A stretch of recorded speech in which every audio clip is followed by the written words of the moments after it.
Ibihe byiza nshuti bakunzi ba Goma News Official, twizere ko mumeze neza. Ikaze mu makuru agezweho nonaha. Amakuru agezweho rero nuko abakuwe mu byabo bari mu nkambi yahitwa DGDA muri Goma abakoze imyigaragambyo basaba umutekano. Nanone kandi abashinwa 6 biciwe muri Repubulika ya Demokarasi ya Kongo. Turabwira kandi ko abanyamurenge bari gukorerwa serivisi mbi kuri ambasade ya Kongo iri mu gihugu cya Uganda bazira ubwoko bwabo. Rero zini ngingo reka tuyarambure. Ikaze none makuru agezweho aka kanya. Rero na makuru tugiye guhera mu gihugu cya Kongo.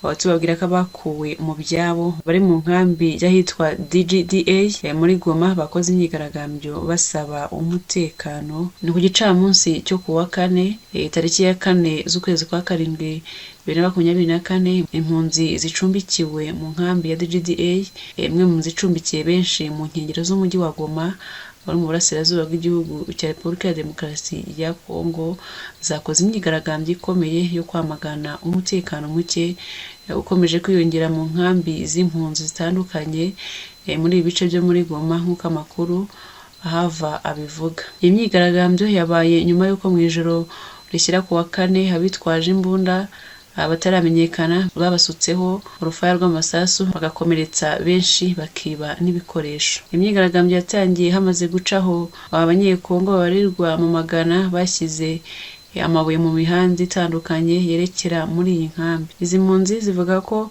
kuva zagera muri iyi site ya DGDA iherereye mu rusisiro rwa Mugunga muri komine ya Karisimbi nta na rimwe zirabona umutekano. Zimwe mu mpamvu nyamukuru bavuga nuko leta yaba itabitayeho kimwe n'izindi nkambi z'impunzi zengurutse umujyi wa Goma n'iziwurimo imbere. Kuba nta mutekano inkambi ifite muri iyi minsi ntabwo bitera impungenge abayicumbitsemo gusa, ahubwo n'abayituriye nabo bafite icyo bagikomeye. Aba bavuga ko buri joro muri iyi nkambi bumvikana urufaya rw'amasasu y'imbunda ntoya bikurikirwa n'ubujura bukabije bukomeje kwiganza muri aka gace. Inkambi ya DGDA iherereye muri komine ya Karisimbi mu mujyi wa Goma, icumbikiye umubare munini w'impunzi ziganjemo izavuye mu nkambi ya Burengo ubwo yamaraga kugwamo ibisasu bigahitana abantu barenga 37 mu kwezi kwa 5 gushize. Icyo gihe abapfuye bashyinguwe na leta mu irimbi rya Kibati muri teritwari ya Nyiragongo.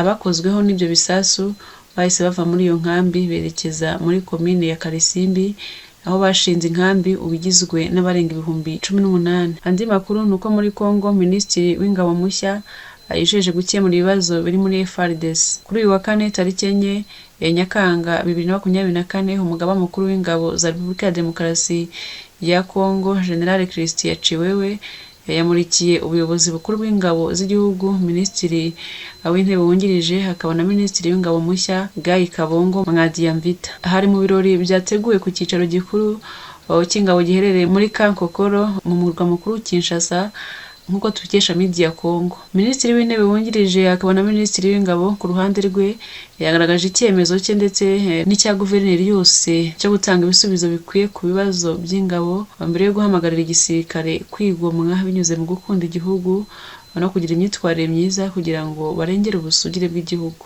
Umugaba mukuru w'ingabo yaboneyeho umwanya wo kwerekana uko igisirikare cyifashe muri rusange kuri ubu. Ibi biravugwa mu gihe mu burasirazuba intambara ikomeje hagati ya FARDC na M23, aho uyu mutwe ukomeje gufata ibice bitandukanye muri Rubero usatira umujyi wa Butembo. Andi makuru nuko abashinwa 6 biciwe muri Repubulika ya Demokarasi ya Kongo. N'abarwanyi ba Codeco bishe barasha abashinwa n'abanyekongo barenze umwe mu gitero abarwanyi b'umutwe wa Codeco bagabye ku kirombe cy'abashinwa giherereye mu burasirazuba bushyira amajyaruguru y'igihugu, nk'uko ibi byatangajwe n'abategetsi ba Kongo ku gicamunsi cyo kuwa 4 ejo hashize tariki 4 z'ukwezi kwa 2024. Igihugu cy'Ubushinwa cyahise cyamagana iki gitero cyagabwe mu ijoro ryo kuwa 3 muri teritwari ya Jungu mu ntara ya Ituri isanzwe ikungahaye ku mabuye y'agaciro ya zahabu. Umuyobozi w'iyo ntara Rafini Mapera yavuze ko icyo gitero cyagabwe n'abarwanyi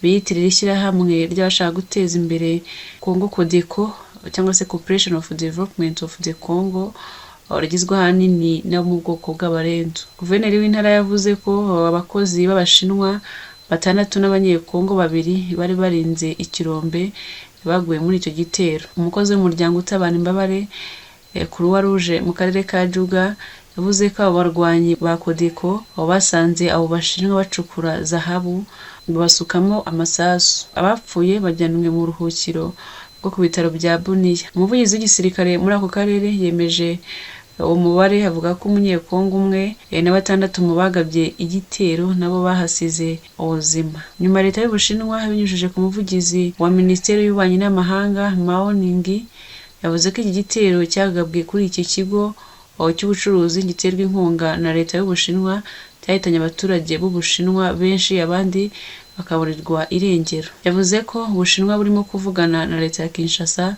ngo babashakishe abakibura. Yasabye kandi leta ya Kinshasa gukurikirana abagabye iki gitero vuba na bwangu bagahanwa hakurikijwe amategeko.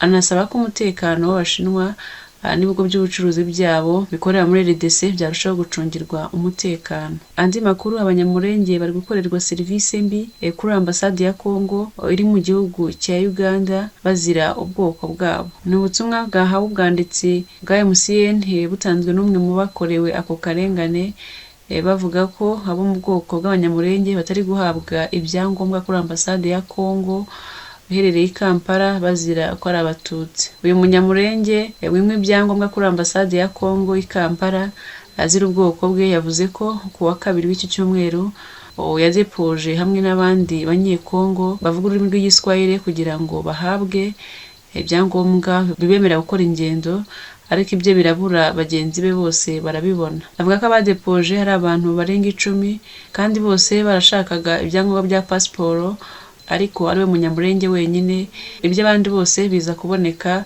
hanyuma ibyo ngo birabura. Uwatanze ubu butumwa yakomeje avuga ko wabwo ibyangombwa by'abandi byari bimaze kuboneka, yahise yegera umwe mu bakozi bakora kuri ambasade amubaza impamvu atemerewe guhabwa pasiporo. Undi namusubiza avuga ko abanyamurenge batemerewe kubihabwa ngo kuko bamaze kubihabwa bajya kwica abantu mu gihugu cya Repubulika ya Demokarasi ya Kongo. Yagize ati, nkimara kubona abandi bose ko bahawe ibyangombwa kandi mbona ari njyenyine w'umunyamurenge usigaye, nahise njya kubaza impamvu nge ntahawe ibyangombwa kimwe n'abandi twadeporeje hamwe. Abandi nabo bansubiza ko abanyamurenge batazajya bahabwa ibyangombwa kuko barangiza kubihabwa bakajya kwica abantu muri RDC. Yanasobanuye kandi ko mu bakozi bakora ubusobanuzi cyangwa se interpretation kuri ambasade ya Kongo iri muri Uganda izwi ku izina rya Jean-Marie Mutobora, ari mu gusobanura abakinwa bakorera aha ko abanyamurenge n'abandi bavuga ururimi rw'ikinyarwanda ko bo bakoresha ibyangombwa bya CEPGL kandi ko bo babikoresha mu bihugu byose bagezemo, ndetse kandi yongeraho ko babikoresha mu ntambara ngo igihe bashaka guhunga bikabafasha kwambuka imipaka. Uyu munyamurenge akaba yasabye ko abakozi ba ambasade ya Kongo mu gihugu cya Uganda bakora ibishoboka byose bagakora akazi kanoze kandi byo kurenganya abanyamurenge bakabireka. Ndabashimiye cyane mwe tubanye muri aya makuru. Amakuru yacu nakagaruka, mukomeze mukore subscribe, like na share kugira ngo tujye tubana amakuru yose. Mugire ibihe byiza.